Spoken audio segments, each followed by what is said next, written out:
नमस्कार, मैं योगेश राणा। मोहित डिमरी के बाद दिनेश चंद्र मास्टर जी ने भी बॉबी पवार को छोड़ दिया है।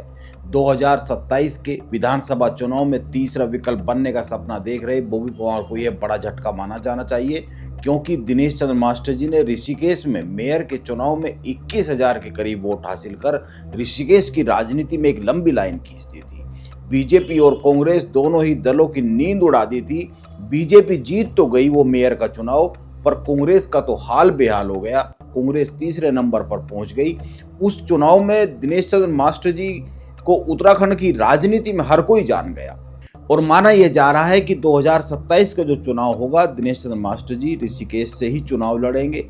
अब सवाल बड़ा ये हो गया है कि आखिर मोहित डिमरी के बाद दिनेश चंद्र मास्टर जी ने उत्तराखंड स्वाभिमान मोर्चे को क्यों छोड़ा, और क्या 2027 के चुनाव में बॉबी पवार की मदद की जरूरत दिनेश चंद्र मास्टर जी को बची नहीं है। और सवाल यह भी है कि आखिर जो तीसरा मोर्चा बनाने की बात हो रही है, तीसरा विकल्प उत्तराखंड की राजनीति में खड़ा करने की बात हो रही है, उसको ये बड़ा जो झटका लगा है, इसके मायने क्या है, दिनेश चंद्र मास्टर जी क्या कह रहे हैं, खुद को स्वाभिमान मोर्चा से अलग होने को लेकर यह जानना चाहिए। उनकी वो 2-3 बातें सुननी चाहिए, समझनी चाहिए कि उसके मायने क्या है। सबसे बड़ी बात तो दिनेश चंद्र मास्टर जी कह रहे हैं कि उनके स्वाभिमान मोर्चा से अलग होने का जो ये मामला है, इसको त्यागपत्र नहीं समझना चाहिए। जो उन्होंने त्यागपत्र दिया है, लेकिन इसको त्यागपत्र नहीं समझना चाहिए, इसको उनका वीआरएस लेना समझा जाना चाहिए। वो किसी के दबाव में काम नहीं करना चाहते, वो स्वतंत्र तौर पर काम करना चाह रहे हैं। ये बड़ी बात कही है दिनेश चंद्र मास्टर जी की। यह जो बातें हैं, ये बातें ही एक बड़ा सवाल खड़ा कर रही है कि आखिर उनको स्वाभिमान मोर्चे में स्वतंत्र तौर पर काम करने से कौन मना कर रहा था? क्या कोई रोक रहा था? क्या वहां की नीतियां उनके अनुरूप नहीं थी? जबकि वो मेयर के चुनाव में ऋषिकेश में एक बहुत बड़ी लाइन खींच चुके हैं। यह लाइन तो फायदे की लाइन थी। दूसरी बड़ी वजह दिनेश चंद्र मास्टर जी जो बता रहे हैं, वो कह रहे हैं कि मैं महत्वाकांक्षी हूं, अति महत्वाकांक्षी नहीं हूं। मेरी विचारधारा जनता की विचारधारा है, जो जनता आदेश देगी वही आगे किया जाएगा, उसी रास्ते पे आगे चला जाएगा। उनको राष्ट्रीय दलों से निमंत्रण था, लेकिन वो किसी राष्ट्रीय दल से नहीं जुड़ेंगे।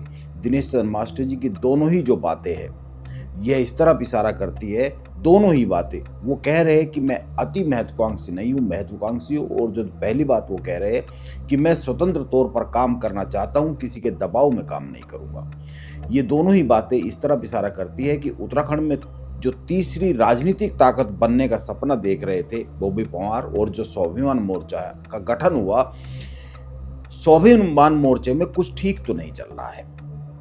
क्योंकि जब मोहित डिमरी को महासचिव पद से हटाया गया था, उस वक्त भी बड़े सवाल उठे थे, बड़ी तरह तरह की चर्चा हुई थी। मोहित डिमरी ने पहले इस्तीफा दे दिया, या फिर इस्तीफा देने के बाद कारण बताओ नोटिस जारी किया गया, इस्तीफा पहले हो गया, उनको हटाया बाद में गया क्या, इस तरह की चर्चाएं शुरू हुई थी।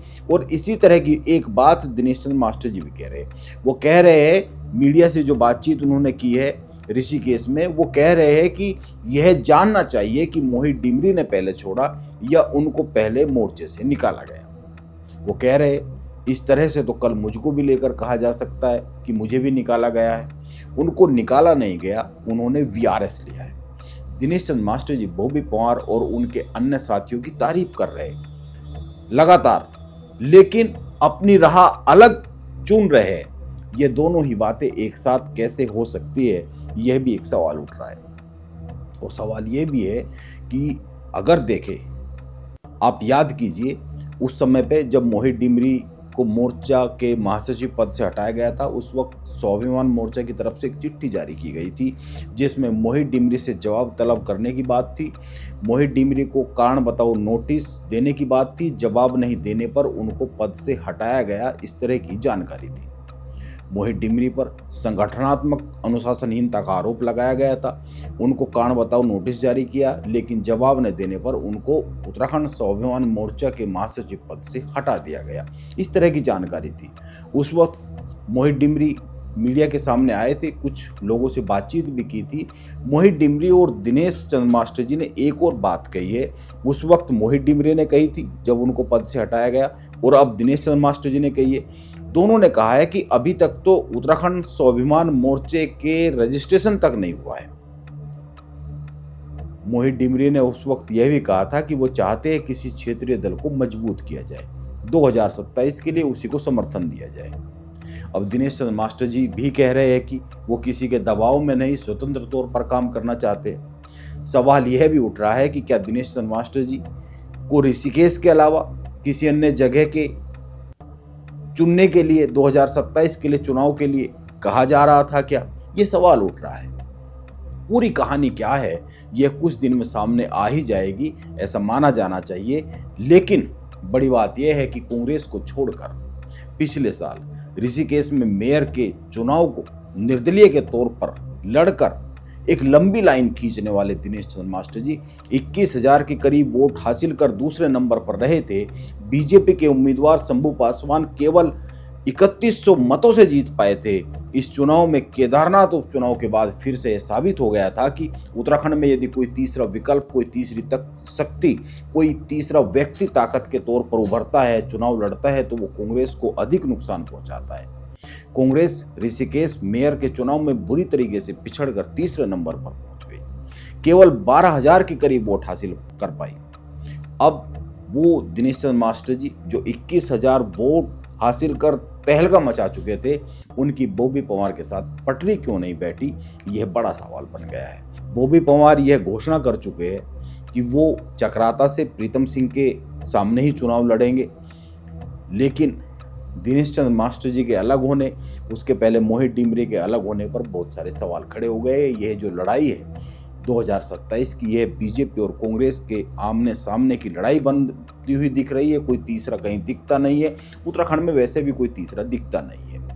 यह तो तय है कि दिनेश चंद्र मास्टर 2027 के चुनाव में चुनाव तो लड़ेंगे ऋषिकेश से। वो यूकेटी से चुनाव लड़ेंगे या फिर निर्दलीय चुनाव लड़ेंगे, यह तो पता नहीं है, उन्होंने कुछ बताया नहीं है।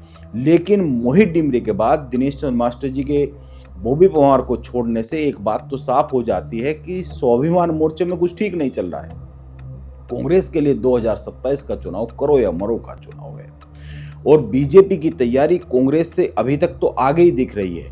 यदि संगठनात्मक तौर पर देखें, बीजेपी एक सर्वे करा चुकी है। बीजेपी उन अपने विधायकों को चिन्हित कर रही है जिन जिन विधायकों को लेकर कोई निगेटिव रिपोर्ट आएगी या आ रही है, निगेटिव संकेत आ रहे हैं। बीजेपी उन लोगों को भी उत्तराखंड से दूर कर रही है जिनको लेकर कोई आरोप लगे, जिनका नाम कुछ सवालों में आ गया हो।